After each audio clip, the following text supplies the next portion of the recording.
Coaches, Rick Stewart of All Access Coaching. I'm really excited to bring you this free video, and make sure you hit the subscribe and like button down below. It gives us valuable data as far as what coaches want. And also, if I can get to 1,000 subscribers, I'll start doing weekly YouTube clinics for free. And if you hit the like and subscribe button, you'll get notified when we upload new content. We're uploading 3 or 4 videos every week.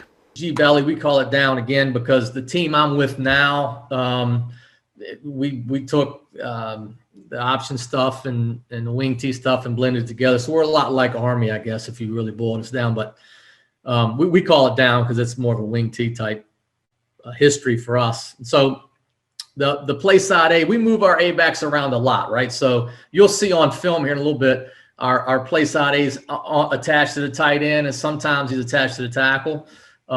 We do a lot of, we'll call them cheat alignments, because we want the guys to be in an advantageous position before the snap to execute their job, right? So that play side A gap or A back's got a down block, right? And we teach that down block progression the same way as anybody else would, right? So you can get your head across to the far hip and work your hands and your shoulders on the hip level, and you're going to block that C gap and make sure that you secure your inside gap. And then if there's no immediate defender there, you're going to track to your second level, but on that same down block path. Okay. So then the tight end over tackles, again, same thing.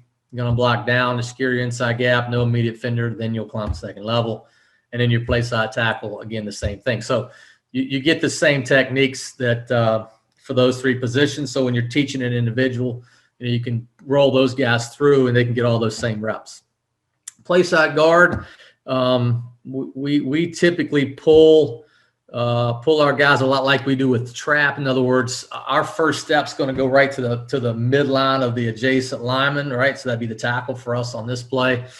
And we're going to pull into the line of scrimmage and kick out, the guy that's either on or outside that tight end or over tackle, right? That's that unblocked defender that's typically, not necessarily ML line of scrimmage, because we would kick a 7 in some instances because blocking down that guy tight end can be difficult.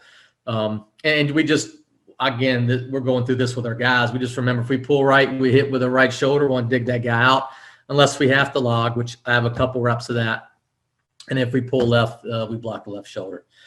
Center is really important here. He's got a secure play side A gap. He's got to help with any A gap defender sitting there, or at least take the edge off of them. And I'm going to show you a couple of, one adjustment that we had to do with this play against the team we faced quite regularly in the playoffs. I'll show you that in a little bit. But the center's got to be really good here in play side A. And then everybody else is a scoop, right, which is typical. We practice that stuff on inside veer. We tell our backside A gap to go on the D and down in the cadence. We want that guy getting across early, so that's toss motion for us to try to influence any play side defenders. Now, here's where we're a little different right now. We fire step our B back. In other words, we don't open step him. We run our tracks and we go now. And we call it a race to C gap between the B back and the quarterback. So fire step just means that first step's going to the inside hip of the play side tackle right now, and we're downhill. We're trying to get in behind that guard's block and get vertical and go. And then again, he and the B back and the quarterback are in a race to C gap. So that quarterback's going to ensure the snap first, right? Get that ball into his midsection there, and then without much depth, he's going to get a reverse out, get around. He's going to try to get out and mesh in C gap as fast as he can with the B back, and then obviously disconnect violently and carry out his fake. So that's kind of a different deal that we do, because we want this play to hit now really quick. Here we are against an odd front. This team played us typically in a 4-3 most of the game. Okay, so what they did is they jumped into an odd front mid to late second quarter. And so what we're doing here is to try to, and again, I didn't get into formations much, but like for us, they're an unbalanced defense. They got a safety down. And so we're trying to balance them in a too tight situation. We're going to sort of influence them with jet away and then we're going to run it down, back, or belly back away from the jet, okay, motion. All right, try to affect them. And you can see what it does to the defense, because they had done a good job of defending toss, particularly early on in this game, so we had to resort back to jet. So you can see how this jet motion is affecting those defenders. And we're going to come back away from that motion and run this down play. Okay, so we'll watch it here. So again, center's got to get play side A. He's got to be thick here on this nose. All right. Again, play side tackle is going to block down. This guy tries to spin out on him. He's got to chop his feet and get moving. Right. Play side guard is going to kick. Does a good job pulling left, hitting left. Right. And this, you really can't see the tight end, kind of goes out of the picture there, but he doesn't have an immediate threat in his gap, so he's going to climb the second level. Right, and off we go. Okay, so you can see just by example, just the way emotion affects people. We didn't have to block some guys. We got them out leveraged. All right, so here's the same concept except to a two-man surface. All right, so again, we were affecting them with jet motion, so we came up and checked the play, ran jet, right, and then we ran belly back to the two-man surface, right? So you can see what the safety's doing here. His eyes are right on that A-back going across in man coverage, so we're affecting him with the motion.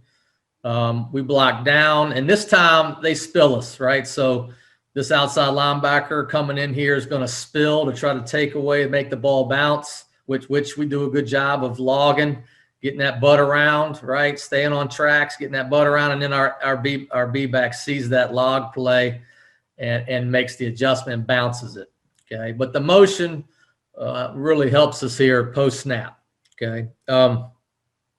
And again, you'll see some more types of motion affecting guys as we go, okay? This play is one of my favorites. This happened two years ago.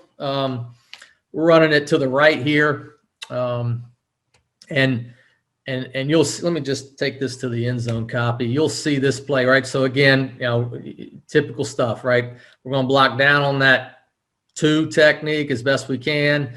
We're going to try to get underneath this 6 tech if we can, but he stays thick on the tight end, right? Which then presents a problem, right? So the tight end, so we find teams a lot of times they'll clamp us, right? So we're going to start to block down. They'll get their hands on us and try to hold us and clamp us right there, so we can't get into that backer. Similar to a squeeze concept, right? So our slots, or our A-back's got to come to that near hip and help that tight end out. Well, the issue is here's number 40. All right, we don't get a hat on him right here. Okay, so you're going to see our play side guard is going to do a tremendous job of reading that and seeing that.